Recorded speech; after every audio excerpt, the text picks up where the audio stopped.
Hello everyone, welcome back to our YouTube channel G10 classes. G10 classes की तरफ से जो इनिशिएटिव लिया गया था फ्री स्टडी जोन, उस फ्री स्टडी जोन के अंडर मैथमेटिक्स का हम लोग पहला चैप्टर कवर कर रहे थे, सेट्स। मैथमेटिक्स क्लास 11th का पहला चैप्टर सेट्स कवर कर रहे थे। चैप्टर की सीरीज में ये हमारा आखिरी लेक्चर होगा। पिछले 2 लेक्चर में हम लोगों ने ये सारे टॉपिक्स कवर किए हैं, जिससे कि आपको काफी ज्यादा सेट्स के बारे में नॉलेज हो चुकी होगी।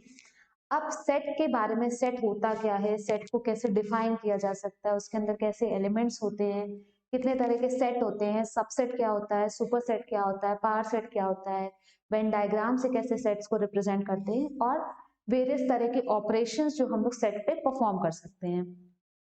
इतना करने के बाद अब हम लोगों का अगला जो टॉपिक है वो है लॉज ऑफ एल्जेब्रा, कि अगर हम सेट के ऊपर कुछ लॉज लगाना चाहें तो कैसे लगाएंगे। तो लॉज बोलिए, उस लॉज में सारे थ्योरम्स आएंगे। बहुत सारी थ्योरम्स हैं, जैसे कि अगर हम पहली थ्योरम देखें, आइडेम्पोटेंट लॉ। आइडेम्पोटेंट लॉ में जो सबसे पहला है वो है हमारा A union A is always equals to A. अगर कोई एक पर्टिकुलर सेट है, उसका उसी सेट के साथ यूनियन लिया जाए। फॉर एग्जाम्पल, अगर एक सेट है 1 2 3 और ए का ए के साथ ही यूनियन लिया जाए, तो जाहिर सी बात है कि आंसर हमेशा ए ही आएगा। अब इसको लिखा कैसे जाता है? इसको लिखा ऐसे जाता है कि A union A is equals to A. इसका अगर हम लोग प्रूफ कर रहे हैं तो इसको हम लोग लिख सकते हैं कि x is an element such that x belongs to a, union का साइन है, और x बिलोंग्स टू a। या तो a में हो या तो a में हो, सेम चीज। मतलब x such that x belongs to a, इसका मतलब ये कैसा हो गया?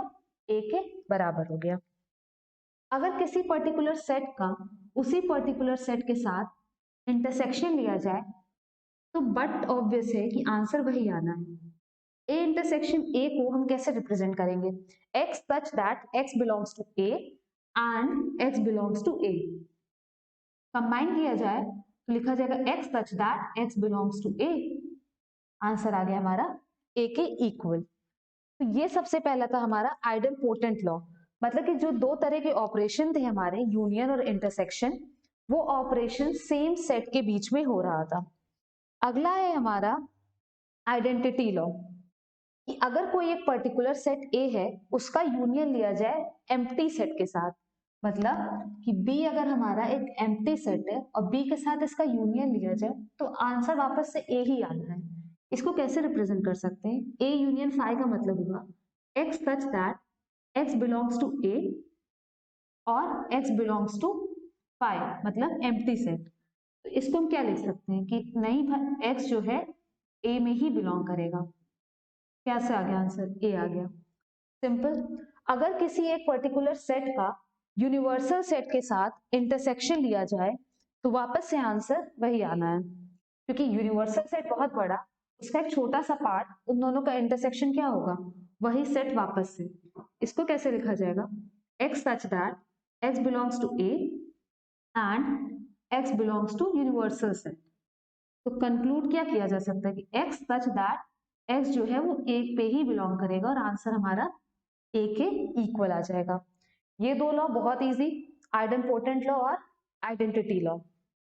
अगला है हमारा कम्यूटेटिव लॉ। कम्यूटेटिव लॉ क्या कहता है कि अगर यूनियन लिया जाए दो सेट के बीच, मतलब ए यूनियन बी किया जाए या बी यूनियन ए किया जाए, दोनों का मतलब सेम होता है। मतलब ये कि अगर एक एलिमेंट x है सच दैट ये इसमें बिलोंग कर रहा है, अगर a यूनियन b में, मतलब x बिलोंग्स टू a और x बिलोंग्स टू b। इसको हम लोग ये लिख सकते हैं x such that x belongs to b और x belongs to a। और इससे वापस से अगर हम लोग कंक्लूड करना चाहें तो हम बोल सकते हैं कि x belongs to b union a। मतलब if x is a element जो कि a यूनियन b में बिलोंग कर रहा था, तो सिर्फ और सिर्फ क्या किया हम लोगों ने? इन दोनों को स्वैप किया, और स्वैप करके हम ये कंक्लूड कर सकते हैं कि x b यूनियन a में भी बिलोंग करेगा। इसका मतलब क्या हुआ कि जो यूनियन ऑपरेटर होता है वो कैसा होता है? कम्यूटेटिव होता है। सिमिलर तरह से आप वीडियो को पॉज करके इंटरसेक्शन के लिए भी प्रूफ कर सकते हैं। x you such that x belongs to a and x belongs to b। तो इससे हम लोग क्या इंप्लाई कर सकते हैं कि x सच दैट, ये भी लिख सकते हैं b and x belongs to a, मतलब x belongs to b intersection a। अगर कोई एक पर्टिकुलर एलिमेंट x है वो a इंटरसेक्शन b में बिलोंग करता है, तो वो एलिमेंट b इंटरसेक्शन a में भी बिलोंग करेगा। इसका मतलब क्या हुआ कि यूनियन ऑपरेटर और इंटरसेक्शन ऑपरेटर दोनों ऑपरेटर कैसे हैं, कम्यूटेटिव है। अगले थ्योरम की तरफ बढ़ते हैं। लास्ट नहीं है ये, एसोसिएटिव लॉ। अगर कोई एक पर्टिकुलर एलिमेंट x है जो कि a union b union c में बिलोंग कर रहा है, इसका मतलब क्या हुआ, x बिलोंग्स टू a, ऐसे नहीं लिखते हैं, ऐसे लिखते हैं x such that x belongs to a और x belongs to b union c। अब इसको क्या लिख सकते हैं हम लोग, x such that x belongs to a और x belongs to b और x belongs to c। Combine करने के बाद हमें क्या मिलेगा, x such that x belongs to, इसको अगर हम अरेंज करें तो अरेंज करने पे हम ये लिख सकते हैं, मान लीजिए ये ब्रैकेट में x belongs to a और x belongs to b और x belongs to c। सिर्फ क्या किया हम लोगों ने, टर्म्स को रीअरेंज किया। तो यहां से क्या मिलेगा, x belongs to a union b union c। ये प्रूफ हो गया कि जो यूनियन ऑपरेटर होता है वो एसोसिएटिव लॉ को भी फॉलो करता है। a union b union c is equals to a union b union c। Similar तरह से ये आपका होमवर्क है कि आप इंटरसेक्शन ऑपरेटर को एसोसिएटिव प्रूफ करेंगे। अगर नहीं होता है, किसी भी तरह का कोई डाउट होता है, तो उसको आप कमेंट सेक्शन में पूछ सकते हैं। वीडियो को पॉज करके नोट डाउन कर लीजिए सारी थ्योरम्स। स्कूल में सारी थ्योरम आती है प्रूफ करने के लिए। बाकी अगर आप स्कूल में नहीं है तो ये सारी theorems on the finger tips याद होनी चाहिए। जब वैसे जितनी ज्यादा प्रैक्टिस करेंगे उतना ज्यादा याद होता जाएगा, पर ये सारी थ्योरम्स हमें पता होनी चाहिए क्योंकि क्वेश्चन करने में बहुत इजीली फिर क्वेश्चन सॉल्व होने लगते हैं। तो ये हम लोगों ने जो भी लॉज ऑफ एल्जेब्रा पढ़ा, 4 लॉज पढ़े, आइडेम्पोटेंट, आइडेंटिटी, कम्यूटेटिव, एसोसिएटिव। अब अगला लॉ है हमारा डिस्ट्रीब्यूटिव लॉ। डिस्ट्रीब्यूटिव लॉ क्या कहता है कि A union B intersection C, अगर यूनियन ऑपरेटर को हम इंटरसेक्शन के ऊपर डिस्ट्रीब्यूट करें तो वो हो जाएगा A union B intersection A union C। इसको प्रूव करना है। इसका जो सेकंड पार्ट है, इसका सेकंड पार्ट क्या है कि हमको इंटरसेक्शन ऑपरेटर को डिस्ट्रीब्यूट करना है ओवर यूनियन। ये आएगा A intersection B union A intersection C। अब एक हम प्रूफ करते हैं, एक आप प्रूफ करिएगा। Let x be an element that belongs to the set A union B intersection C। क्या लिखा जाएगा, x such that x belongs to A और x belongs to B intersection C, क्योंकि यूनियन ऑपरेटर था। Fine. अब इसको हम लिख सकते हैं x such that x belongs to A और x belongs to B and x belongs to C। अगर इसके सारे टर्म्स को रीअरेंज करें तो रीअरेंज करने पे हमें मिलेगा x such that x belongs to A और x belongs to B and x belongs to A और x belongs to C। Conclusion of the story, x such that x belongs to A union B and x belongs to A union C। कुल मिला के x such that x belongs to A union B intersection A union C। मतलब क्या हुआ कि जो union था वो इंटरसेक्शन के ऊपर डिस्ट्रीब्यूट हो गया। Union is distributive over intersection operator. Similar तरह से जब आप इसको प्रूफ करेंगे तो क्या कंक्लूड होगा कि intersection operator is distributive over union operator.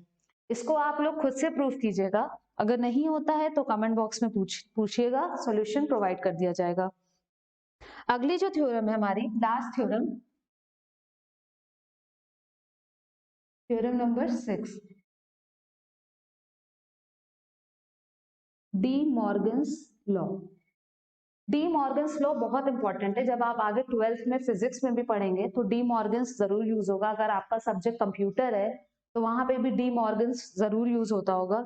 तो थ्योरम नंबर 6 का पहला पार्ट है ए यूनियन बी का complement is equal to A complement intersection B complement. ये पहला पार्ट है इसका। सेम तरह से हम लोग करेंगे कि पहला पार्ट हम करेंगे, दूसरा पार्ट आप लोग करेंगे। मान लेते हैं कि let x be an element that belongs to the set A union B का कॉम्प्लीमेंट। अगर x एक एलिमेंट है जो कि A यूनियन B के कॉम्प्लीमेंट में बिलोंग कर रहा है तो हम लोग कंक्लूड कर सकते हैं कि x does not belongs to A union B। क्यों? क्योंकि अगर कोई भी एलिमेंट किसी पर्टिकुलर सेट में बिलोंग करता है तो वो कभी भी उसके कॉम्प्लीमेंट में बिलोंग नहीं करेगा। अगर x जो है वो A यूनियन B में बिलोंग नहीं कर रहा है, इसका मतलब है कि x does not belongs to A and x does not belongs to B। क्योंकि अगर एक में भी होता तो वो A यूनियन B में जरूर आ जाता। अब अगर x जो है वो A में बिलोंग नहीं कर रहा है तो मतलब क्या होगा कि x A के कॉम्प्लीमेंट में बिलोंग कर रहा होगा एंड x बिलोंग कर रहा होगा B के कॉम्प्लीमेंट में। कंबाइन करेंगे तो x किस में बिलोंग कर रहा होगा, A कॉम्प्लीमेंट, एंड है तो इंटरसेक्शन B कॉम्प्लीमेंट।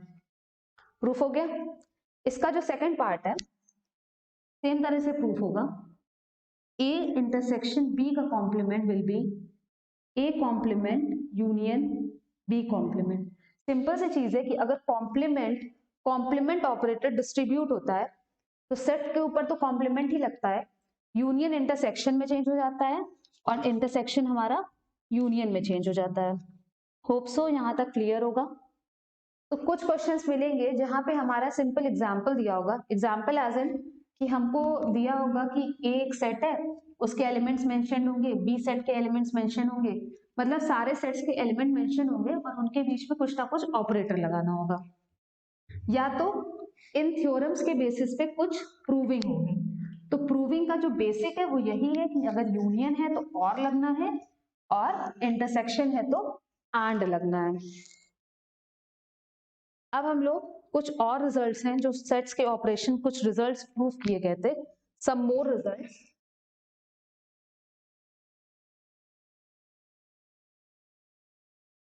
सम मोर रिजल्ट्स हैं। सबसे पहला जो रिजल्ट है वो है a minus B is equals to A intersection B complement.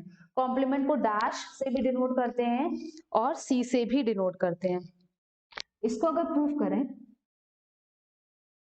तो सबसे पहले x is an element that belongs to the set a minus B, ये माना हमने, मतलब x जो है वो a में बिलोंग करेगा and x does not belongs to b।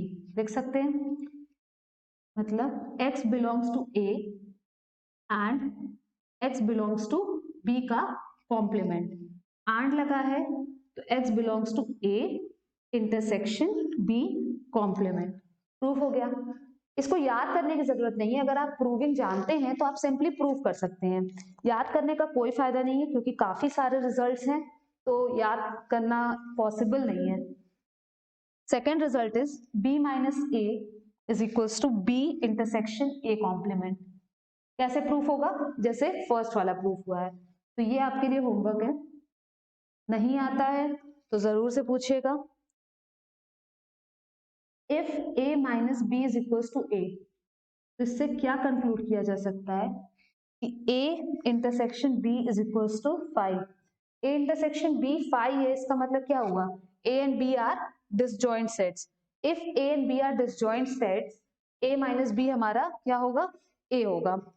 मतलब वाइस वर्सा, अगर लेफ्ट साइड वाला ट्रू है तो राइट साइड वाला होगा और राइट साइड वाला ट्रू है तो लेफ्ट साइड वाला भी ट्रू ही होगा।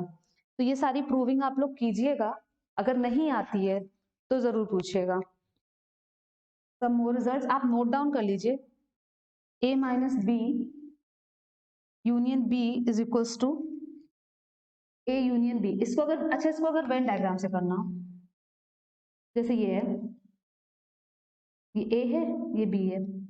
A माइनस बी का मतलब ये पार्ट हो गया, उसका किससे यूनियन ले रहे हैं, B से यूनियन ले रहे हैं, तो ये पूरा B का पोर्शन भी आ जाएगा। तो ओवरऑल आंसर क्या हो गया, A यूनियन B। तो अगर प्रूविंग नहीं आती तब तो हम सिंपल वेन डायग्राम बना के भी उसको कर सकते हैं। अगला जो रिजल्ट है, फिफ्थ रिजल्ट है, वो है A minus B intersection B।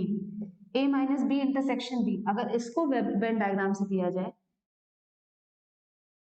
तो क्या आएगा, A B, A minus B है ये, और B पूरा ये है। इन दोनों का कोई भी इंटरसेक्शन हो रहा है, इंटरसेक्शन में कोई भी एलिमेंट आ रहा है, कोई भी ऐसा एलिमेंट नहीं है जो दोनों सेट में कॉमन है, तो ये हमारा हो जाएगा 5 के बराबर। तो इन केस प्रूविंग नहीं आती है तो सिंपल हम लोग कर सकते हैं, ये मान लीजिए मल्टीपल चॉइस क्वेश्चन आता है तब तो वेन डायग्राम से इजिली किया जा सकता है। सिक्स्थ है कि if A is a subset of B, अगर एक A सेट है जो B का सबसेट है, तो इससे हम लोग क्या कंक्लूड कर सकते हैं कि B complement is also a subset of A complement. Proof करते रहिएगा। Last but not the least, जो हमारा लास्ट रिजल्ट है वो है A minus B union B minus A। A minus B union B minus A क्या आएगा, ये क्या था, A minus B union B minus A, ये हमारा था सिमेट्रिक डिफरेंस। ये होता है A union B minus A intersection B। करके देख लीजिएगा, वेन डायग्राम से भी कीजिएगा तो इजिली हो जाएगा, और ऐसे भी आराम से हो सकता है। कुछ और रिजल्ट्स हैं। रिजल्ट्स वैसे तो जितनी बुक्स में देखेंगे उतने ज्यादा रिजल्ट्स मिलते चले जाएंगे, पर हम लोग नोट डाउन कर सकते हैं सारे रिजल्ट्स को। ये थ्योरम 1 के अंडर आता है सारा रिजल्ट। इसके बाद जो रिजल्ट हम लिख रहे हैं वो थ्योरम 2 के अंडर आता है। A minus B intersection C, A minus B intersection C is equals to A minus B union A minus C। ये सारी प्रूविंग आप लोग कीजिएगा। अगर किसी भी तरह का कोई भी डाउट होता है प्रूफ करने में तो प्लीज हमें बताइएगा, हम एक नई वीडियो अपलोड करेंगे जिसमें सारे प्रूफ्स होंगे, मतलब सारी थ्योरम, जितने भी थ्योरम्स हमने मेंशन किए हैं सारे थ्योरम्स के प्रूफ होंगे वहां पे।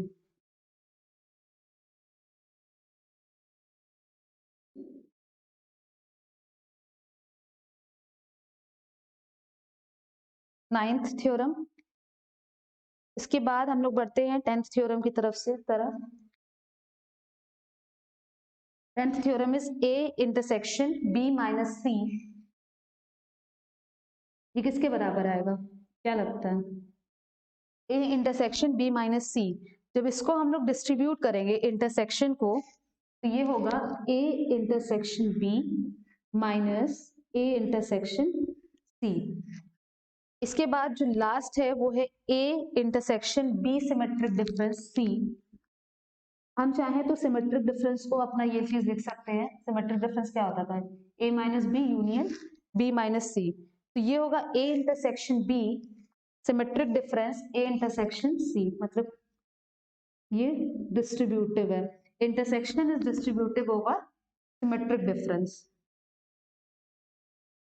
तो ये इतनी सारी थ्योरम्स हैं, थ्योरम्स बोल लीजिए या इतने सारे रिजल्ट्स हैं जिनको हम लोग न्यूमेरिकल करने में यूज करेंगे। तो ये सारे रिजल्ट्स एक जगह पे नोट डाउन कर लीजिए, सारे रिजल्ट्स को प्रूफ कर लीजिए। इफ इन केस प्रूफ करने में कोई भी दिक्कत आती है तो जस्ट लेट अस नो, हम लोग सारे प्रूविंग अपलोड करेंगे, किसी भी तरह की आप लोगों को कोई भी प्रॉब्लम नहीं होगी। तो ये चैप्टर ऑलमोस्ट हम लोग एंड की तरफ आ चुके हैं। अब हम लोगों ने वेन डायग्राम तो बहुत सुना, वैसा तो है नहीं कि वेन डायग्राम बनाएंगे, कहाँ पे बनाएंगे, वेन डायग्राम का क्या एप्लीकेशन है, वेन डायग्राम को हम कैसे यूज करेंगे। मुद्दे की बात तो ये आती है कि वेन डायग्राम को हम लोग यूज कैसे करेंगे। तो वेन डायग्राम को हम लोग यूज कैसे करेंगे, उसके लिए पहले तो कुछ बहुत सारे, मतलब अगर आप कोई भी बुक में जाके देखते हैं तो नंबर ऑफ एलिमेंट्स मतलब कार्डिनलिटी ऑफ सेट पे बहुत सारे रिलेशंस होंगे और मुझे नहीं लगता कि सारे रिलेशंस यूजफुल हैं। सबसे जो इंपॉर्टेंट रिजल्ट यूज होता है वो होता है number of elements in A union B is equals to number of elements in A plus number of elements in B minus number of elements in A intersection B. क्यों? क्योंकि जो A intersection B वाले elements होंगे वो इसमें भी आ चुके होंगे और इसमें भी आ चुके होंगे और सेट में एलिमेंट्स रिपीट नहीं करते, इस वजह से हमने एक बार उसको सबट्रैक्ट कर दिया है। ये result is the most important result जो कि हम लोग यूज करेंगे। अब हम लोग वेन डायग्राम के लिए दो क्वेश्चन देख लेते हैं। क्वेश्चन नोट डाउन करने में थोड़ा सा टाइम लगेगा तो आप लोग वीडियो को फॉरवर्ड भी कर सकते हैं। जैसे कि अगर हम लोग कोई भी एग्जाम्पल लेके चलते हैं, कोई भी दो चीजों का एग्जाम्पल लेते हैं कि जैसे है out of 500 car owners investigated, out of 500 car owners investigated, क्योंकि मेजर प्रॉब्लम जो आती है वो वर्ड प्रॉब्लम्स में आती है। हम तो वर्ड प्रॉब्लम पूरा लिख के ही सॉल्व कराएंगे, बट अगर आपको टाइम वेस्ट लग रहा हो तो आप फॉरवर्ड कर सकते हैं। तो 500 लोगों को इन्वेस्टिगेट किया गया तो इससे पता चला कि 400 owned Maruti car and 200 owned Hyundai car. 400 के पास कौन सी कार है? मारुति कार है। 200 के पास ह्युंडई की कार है। ह्युंडई की कार है कुछ इतने लोगों के पास। 50 owned both cars. Is this data correct? 50 के पास बोथ द कार्स, देखो बोथ द कार्स। तो हम लोग कुछ सेट मानते हैं। लेट करेंगे कैसे? Let M be the set of people having Maruti. तो number of people in M sets क्या होंगे? 400। इसी तरह से let H be the set of people having Hyundai car. तो number of elements in H कितना हो जाएगा? 200। और टोटल लोग कितने हैं? टोटल लोग हैं हमारे 500। टोटल लोग अगर हमारे 500, एक और चीज बोला गया कि 50 लोगों के पास दोनों कार है। इसका मतलब दोनों कार का मतलब कि जो 50 लोग हैं वो दोनों सेट में बिलोंग कर रहे होंगे। मतलब कुल मिला के M इंटरसेक्शन H कह सकते हैं। ये आ गया MM NH और N M इंटरसेक्शन H। अब हम लोग निकालते हैं इस पर्टिकुलर फॉर्मूले से टोटल लोग तो 500 हैं तो ये आंसर 500 आना चाहिए। तो क्या N number of elements in M union H 500 आता है? देख लेते हैं। 400 प्लस 200 माइनस 50, ये तो आ गया हमारा 550 ना। 4 2 6 6 minus 50 550 which is greater than 500। तो क्या ये क्वेश्चन सही है? ये क्वेश्चन सही नहीं है। इस क्वेश्चन में यही पूछा गया था कि इज दिस डेटा करेक्ट, तो आप बोलेंगे नहीं ये डेटा करेक्ट नहीं है। मान लीजिए इसी क्वेश्चन में बोला जाता कुछ बस इतना सा दिया रहता, अब पूछा जाता कि find the number of people जिनके पास दोनों कार है, मतलब हमको ये निकालना है।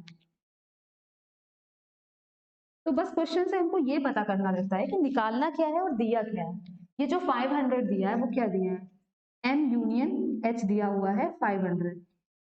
ठीक है, खैर ये गलत क्वेश्चन है, इस वजह से मान लेते हैं हम लोग कि ये 100 है और ये 300 है। ठीक है, 300 के पास Hyundai कार है, मारुति कार है, 100 के पास Hyundai कार है और कुछ लोग ऐसे हैं जिनके पास दोनों कार है।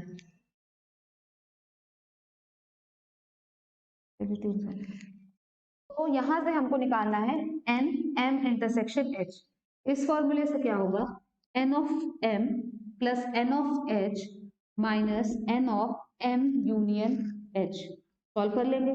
300 प्लस 300 हटाते हमने डेटा एडिट किया है माइनस 500। कितना आया आंसर? 100। तो 100 लोग टोटल ऐसे हैं जिनके पास दोनों कार है, क्योंकि वो आंसर क्या आया है? M intersection H। तो ये हमें क्वेश्चन देख के समझना होता है कि किस तरह से हम चीजों को इंटरप्रेट कर सकते हैं।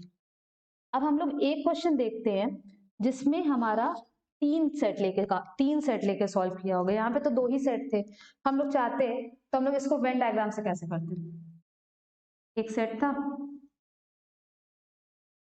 ये ह्युंडई कार है, ये मारुति कार है, मारुति ह्युंडई। कितने एलिमेंट्स हैं इस पोर्शन में? ए, इसमें बी, इसमें सी। हमको बोला था कि मारुति कार कितने लोगों के पास है? 300 लोगों के पास है। मारुति कार में कितने एलिमेंट्स आ रहे हैं? ए प्लस बी। और ह्युंडई कार कितने लोगों के पास है? 300 लोगों के पास है। ह्युंडई वाले सेट में कौन कौन से एलिमेंट आ रहे हैं? बी प्लस सी। टोटल लोग कितने हैं? 500।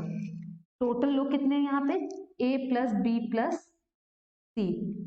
कितना हो गया? 500। ठीक है, हमें निकालना है कि कितने लोगों के पास दोनों कार है। मतलब हमें क्या निकालना है? हमें निकालना है बी। यहां से अगर हम लोग सॉल्व करें तो यहां से सॉल्व करने के बाद हमको बी की वैल्यू निकल जाएगी। तो अगर हमें क्वेश्चंस में जरा सा भी कंफ्यूजन होता है तो हम लोग क्वेश्चन में देखेंगे कि हम कितने सबसेट्स बना सकते हैं। तो यहाँ पे 2 सेट बन सकते हैं, एक मारुति का, एक ह्युंडई का।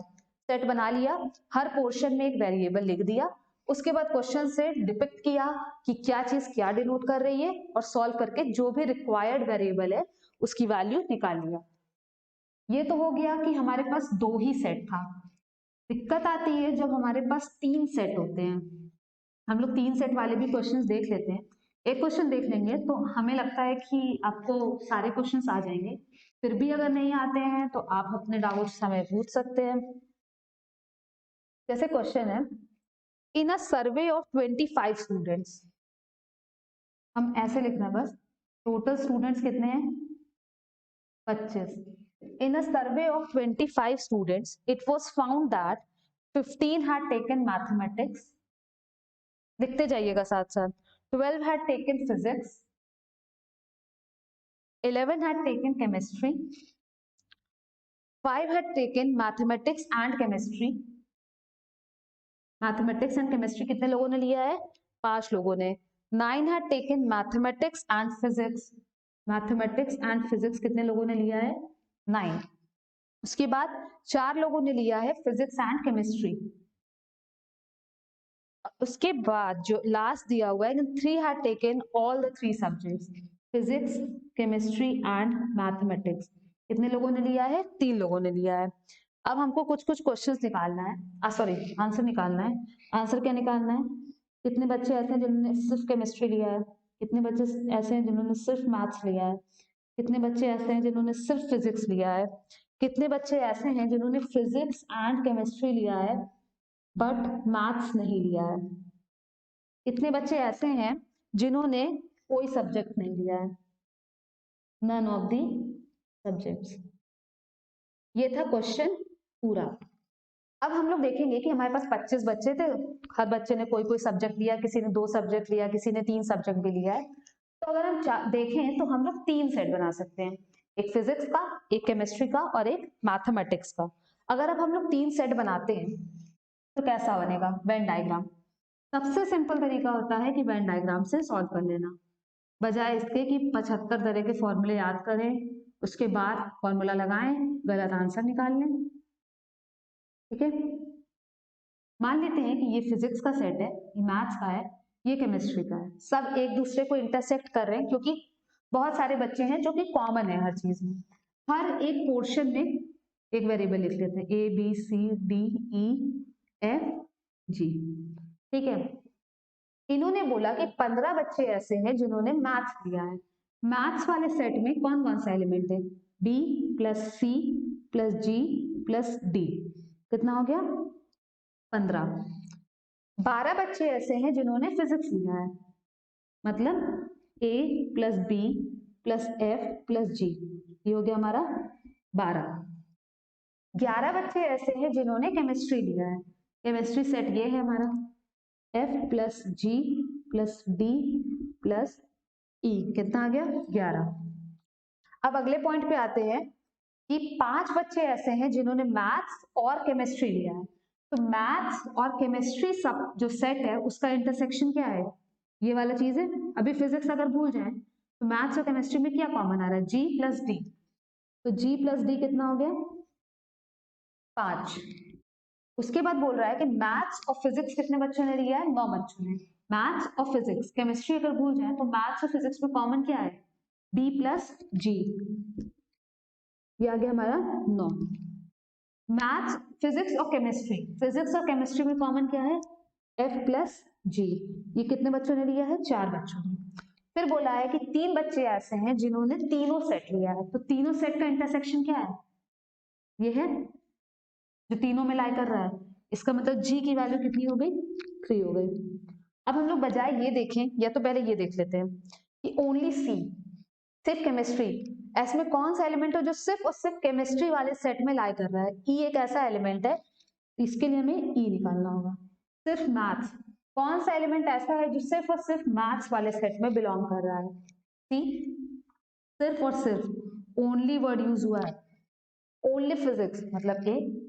फिर पूछ रहा है physics and chemistry but not maths, physics और केमिस्ट्री में कॉमन क्या है, F and G, F plus G, लेकिन मैथ्स नहीं होना चाहिए, तो G भी हट जाएगा क्योंकि G जो है वो मैथ्स में बिलोंग कर रहा है, तो ये आंसर हो जाएगा F। और none of the subjects, main मुद्दा ये आता है। पहले हम लोग सॉल्व कर लेते हैं, सारी वैल्यूज निकालें। G3 है, यहाँ से क्या आ जाएगा, F की वैल्यू 1, B की वैल्यू 6, D की वैल्यू 2, ये आ गया। अब उसके बाद सारी वैल्यूज निकाल सकते हैं हम लोग, E, C, A, F निकाल सकते हैं। जब सारी वैल्यूज निकल जाएंगी तो ये हमारा टोटल सेट है, यूनिवर्सल सेट। तो number of students who opted none of the subject, वो क्या होगा, अगर हम टोटल बच्चों में से ये घटा दें A plus B plus C plus, क्योंकि ये सारे बच्चे तो कुछ कुछ लिए हैं, कोई ना कोई सब्जेक्ट लिए हैं, तो टोटल बच्चों में से अगर हम जो बच्चों ने कुछ कुछ सब्जेक्ट लिया है वो सबट्रैक्ट कर दें, तो यहाँ से पता चल जाएगा उन कितने नंबर ऑफ स्टूडेंट्स हैं जिन्होंने कोई भी सब्जेक्ट नहीं लिया है। तो 3 सेट से ज्यादा वेन डायग्राम वाले क्वेश्चंस नहीं आते हैं। तो ये कोई भी रेफरेंस बुक उठाइएगा तो सेट चैप्टर का ये सबसे लास्ट एक्सरसाइज होगी जहां पे हमें वर्ड प्रॉब्लम्स मिलेंगे, और वर्ड प्रॉब्लम्स को हमें वेन डायग्राम तरीके से यूज करना होगा, सॉल्व करना होगा। तो हम लोगों ने 2 एग्जाम्पल देखे, एक जिसमें 2 सेट थे वो सबसे आसान होता है, एक जिसमें 3 सेट थे, इसमें कुछ टिपिकल नहीं होता है क्योंकि एट द एंड हमें एक वेरिएबल की वैल्यू क्वेश्चन में ही दी रहती है, जैसे यहाँ पे G की वैल्यू दी थी, उसको यूज करके हम सारे वेरिएबल्स को सॉल्व कर सकते हैं और फिर अकॉर्डिंगली इसमें से देखेंगे कि क्या चीजें निकालनी है। तो यहाँ पे हमारा मैथ्स का पहला चैप्टर कंप्लीट होता है, सेट्स। अगर इस पूरे चैप्टर को, अगर आपको इस पूरे चैप्टर को एकदम अच्छे से पढ़ना है तो इट्स माय रिक्वेस्ट कि आप तीनों वीडियो लाइन बाय लाइन देखें। आप लोगों को कोई भी तरह की, किसी भी तरह की कोई भी दिक्कत ना हो, इस वजह से हमारे चैनल से तीनों वीडियो एक साथ ही पोस्ट हो रही है ताकि आप लाइन बाय लाइन देखते चले जाए, आपको किसी और कंटेंट के लिए किसी और चैनल को ना देखना पड़े। तो आप ये पूरी वीडियो देखिए, अगर आपको जरा सा भी प्रोडक्टिव लगता है, जरा सा भी यूजफुल लगता है कि हाँ आपके कुछ डाउट्स क्लियर हुए, कुछ कॉन्सेप्ट्स क्लियर हुए, तो इस वीडियो को लाइक कीजिएगा, अपने फ्रेंड्स के साथ शेयर कीजिए। किसी भी तरह का कोई भी सजेशन हो तो आप कमेंट बॉक्स में मेंशन कर सकते हैं। नीचे हमारी वेबसाइट दी हुई है, उस पर हमारा एक क्वेरी बॉक्स है, आप उस पर भी मेंशन कर सकते हैं। उसके बाद फ्रेंड्स के साथ शेयर कीजिएगा, चैनल को सब्सक्राइब जरूर कीजिएगा सो दैट अपकमिंग वीडियोस का नोटिफिकेशन आप तक जाता रहे। बाकी thank you for watching the video, hope so कि ये आपके लिए बहुत ज्यादा यूजफुल होगी। Have a good day, thank you everyone.